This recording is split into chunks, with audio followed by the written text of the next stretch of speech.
Hi everyone, I'm Pepe. And this is Derya.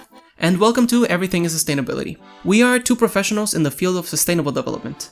In every episode, we go over a topic related to sustainability, while we try to explain its complexities for people who might not have a background in this field. In the last episode, we wanted to talk about my research about energy transition and windmills in Crete. We wanted to highlight that not every environmental solution benefits society, and that for a project to be really sustainable, it has to consider the people. Today, we will talk about another sustainability solution, electric cars. Today's episode is part of a new sub-series that we're doing, Mining, Sustainability Impasse. These episodes will go over the issues with mining, its impacts, and its role in a sustainable transition. And the focus of today is electric cars. We're going to ask if it's a sustainable solution or just another capitalist marketing scheme. First, we'll explain how conventional cars work, to then compare it with electric cars. Then we'll go in depth with its need for mining and those impacts. And we'll discuss whether they are actually sustainable. Let's get into it.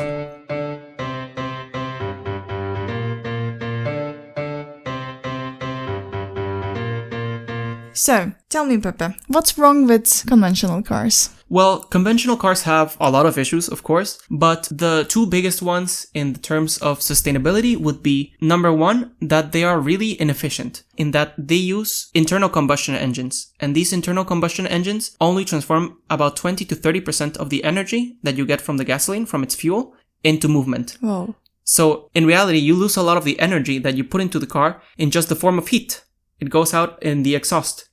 And this leads me to the next issue, the other big issue in terms of sustainability, is the car's emissions. The exhaust not only carries the heat of the gasoline, it also carries a lot of pollutants like greenhouse gases, nitrogen oxides, and particulate matter, which are all dangerous to both the environment and to humanity. And let's, of course, mention that they cause climate change. So the real problem with the gas cars are the emissions from the car. Well, yes, the cars themselves emit a lot, but the issue with the fuel, it also emits before it gets to the car. There are emissions when you are extracting the fossil fuels from the ground, and also when you are refining them. There are leaks that happen in the system, there's gas that escapes, or it can lead into pollution as in oil spills or something like that. I remember an example from a few years ago that there's been a fire in the ocean. Yes, that was a case of an oil spill in Mexico, in the state of Campeche. And that is a very good example of environmental pollution that can happen from fossil fuel extraction. Another more recent example is an explosion in another refinery in Mexico, the refinery of Dos Bocas,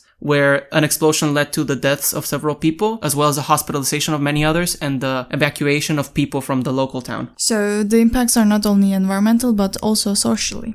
Yeah, that's correct. But good news, folks, because Trump's best friend has some time off from being a fascist and actually manufactures electric cars. Well, electric cars are actually older than internal combustion cars. Then why don't we use electric cars since back then? Well, it's a combination of many things. Internal combustion engines actually started being developed after electric cars, but they became a lot more popular because at the time there was a lot of oil and it was very cheap. And besides that, there was a lot more infrastructure that was used for gas cars that was established earlier. That, combined with also issues in the range and the lack of technological development in electric cars, led to them being less popular and internal combustion engines becoming a lot more popular. So at the end of the day, they went with the gas cars rather than electric cars. But now their electric cars are becoming more popular. That's correct. So can you tell me how they work differently? Well, they're actually very different because gas cars, as I mentioned, they use this internal combustion engine. And the way this engine works, it's basically you put in the fuel, the gas, and you explode it. And that explosion causes a little bit of movement in the car, sort of like a burp. And the burp pushes the car. So basically you make the car burp many, many times in a way that it pushes it along. Electric vehicles, on the other hand, use electricity to move the wheels directly. They use an electric motor, which directly causes the spinning motion of the wheels instead of using burps sort of to push it around. It might not sound like there's that big of a difference, but this little difference, which in reality is not that little, actually matters a lot for how it works and how the car is designed. There's a lot of components that are in electric cars that are not in gas cars, and it's sort of like comparing boiling and frying. They both are ways of cooking food, and in the end you have food, but it's very different how you get there. So you're saying that electric vehicles is better in the terms of not using the gas, but they also have their own downsides, no? Well, yeah, because they need more electrical parts. They also need a lot more minerals that are not needed for gas cars. For regular gas cars, we already have a very normal way of producing them. We already know how to do them, and so we've made it relatively efficient. And besides that, we use more widely available materials. For electric cars, however, we need more specific minerals because, of course, electricity is weird. It needs very specific materials to be used. And so these specific minerals are the ones that cause the main concern with electric cars. So I know that electric cars require rare earth minerals, actually, which is a quite new topic in the mining discussions. Can you tell us a bit about what these rare earths and what make them really rare? Well, rare earths is just a category of metals that have very specific uses, and the rarity actually doesn't come from them being that rare on the planet. They are actually not so hard to find. They are present worldwide, but they are very difficult to extract from the ore, so there is very little rare earths each time that you try to extract it, and you have to refine it a lot. What's exactly ore? Have you ever played Minecraft? No, I played Sims like cool people. Well, for those of us that play Minecraft, we know what an ore is. But a basic explanation is that an ore is just a mix of materials that forms a rock. And that rock has something interesting in it that we want to extract. So you can maybe think of it like a chocolate chip cookie. We have, of course, the chocolate chips, which are like the mineral that you want. And we have the sugar and the butter and the eggs in the cookie. And all of that is mixed. And if you want to get, of course, the mineral, you have to extract it. So let's say we want the chocolate chips. You have to remove all the sugar and the flour and the butter from around those chocolate chips to get that. But because they're rare, they're going to require a lot more extraction. And extraction actually causes a lot of troubles because of its various impacts on socially, politically, or environmentally. For instance, environmentally talking, mining causes water and soil pollution a lot, and the problem of particulate matter. Particulate matters are very fine dusts that can be very toxic to the human environment. Mining companies, they also use often cyanide and mercury to find mineral-rich areas. And these chemicals mix with soil and underground water, which is very, very dangerous for humans. That's why the communities around mining areas often suffer from health problems. And it's also horrible if there are agricultural sites around the mining areas. But I think the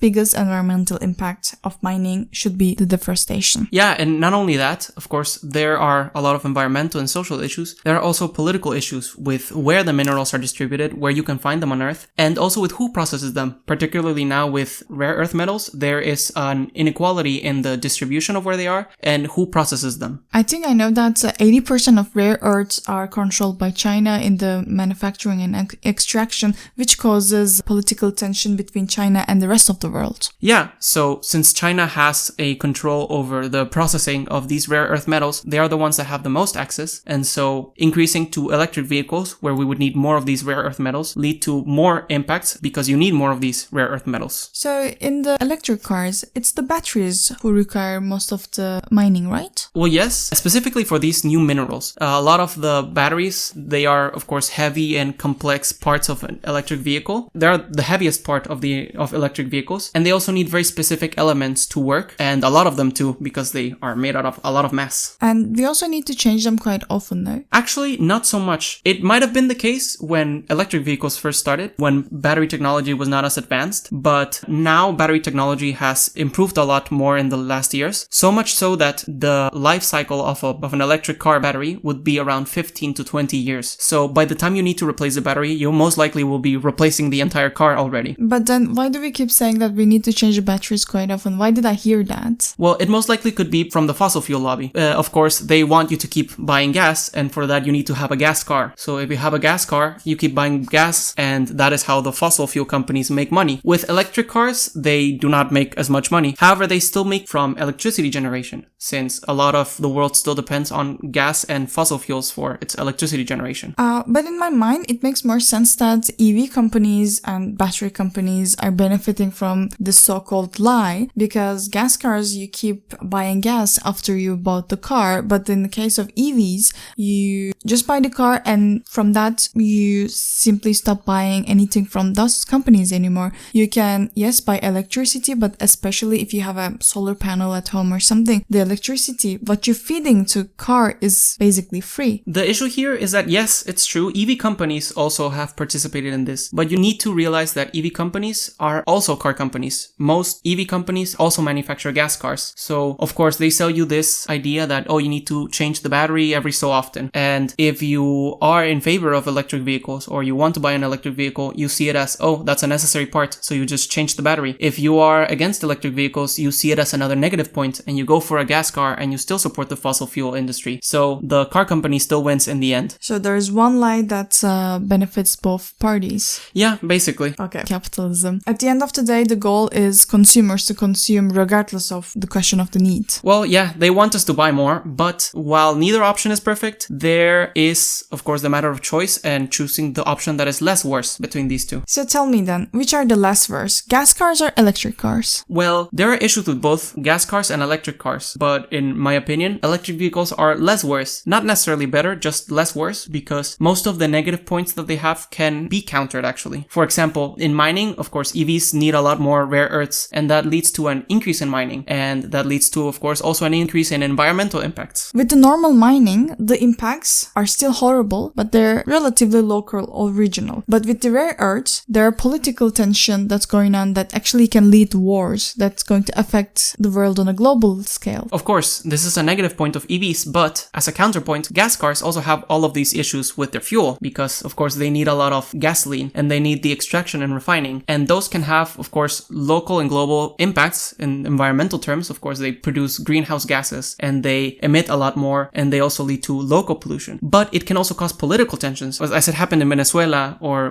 between Russia and Ukraine. And also the illegal attacks of US and Israel to oil refinery in Iran cause environmental disasters, both on a local and a global scale. Of course, these environmental disasters, well, the main sufferers from these are the local people that have to deal with the environmental impacts directly head on. So, of course, we want to mention our support for the people of Iran, and hopefully that they don't have to deal with all of these. Of course, our hearts is with the people of Iran. And now, going back to EVs, you still need more materials to make electric vehicles. Well, yes, this is true. As we mentioned, you need more rare earths, and since they are built differently than regular gas cars, you need more materials overall to build them. However, as a counterpoint, over the life of a car, gas cars, well, they also need liters and liters of gasoline, so much so that if you take that into account, it ends up being way more materials than electric cars. Electric cars, on the other hand, you just need to buy the car and maybe a replacement part here and there throughout its 20-year lifespan, but most of the material cost comes from the construction of the car, and then it doesn't cost any more materials. But counterpoint, what about electricity production? Because fossil fuels are still the most popular source of electricity. Well, yes, this is true, and EVs do depend usually on carbon-emitting grids. So while material use of electric cars is still lower than gasoline cars, because, of course, the electric grid is way more efficient at producing energy than an internal combustion engine, and electric cars can get that way more efficiently, you still get more energy and more movement from that gasoline. However, it's still not the best, and it depends on the local sources of electricity. Of course, some places have solar or some places have wind, but other places depend still on fossil fuels or coal plants, so that also causes electric vehicles to not be completely zero emission. And another downside of EVs are that they still use current urban planning system, which is made for cars rather than people. Well, yeah, this is true. Electric vehicles still need all this car-centered urban planning model that we have nowadays. However, at least they have the benefit that they are not polluting. They are not emitting greenhouse gases and toxic gases from the exhaust pipes like conventional cars are. However, the real solution would be, of course, to implement more public transit and walking and to change the shape of our cities to not depend on a car so much. Yes, in the ideal world, the cities should be designed for citizens rather than cars, so the walkable cities should be prioritized. Well, yes, this should be the priority, and we should push for it in the future. However, nowadays that cars are still needed, and in the future when cars are still needed, because, of course, there are some uses that will always require a car, it would be good to have an EV instead of an internal combustion engine. However, I still wish that we didn't need to buy a car, though. Yes, and that also brings us to an important point, actually. The current economic system that we live in often pushes us to buy things in the name of need, because it needs growth to keep the system alive. For instance, there are a lot of American cities where you cannot go to buy bread from your house without a car. So it makes the car a need rather than a want. Also, electric cars, although they are more environmental than the gas cars, obviously, they're not exactly sustainable miracles. With the way they market it, electric cars, they kind of look like the new toy of capitalism for economic growth. It is important to keep in mind their downsides. In the end, they're just trying to sell us something, but we need to be aware of what they're selling and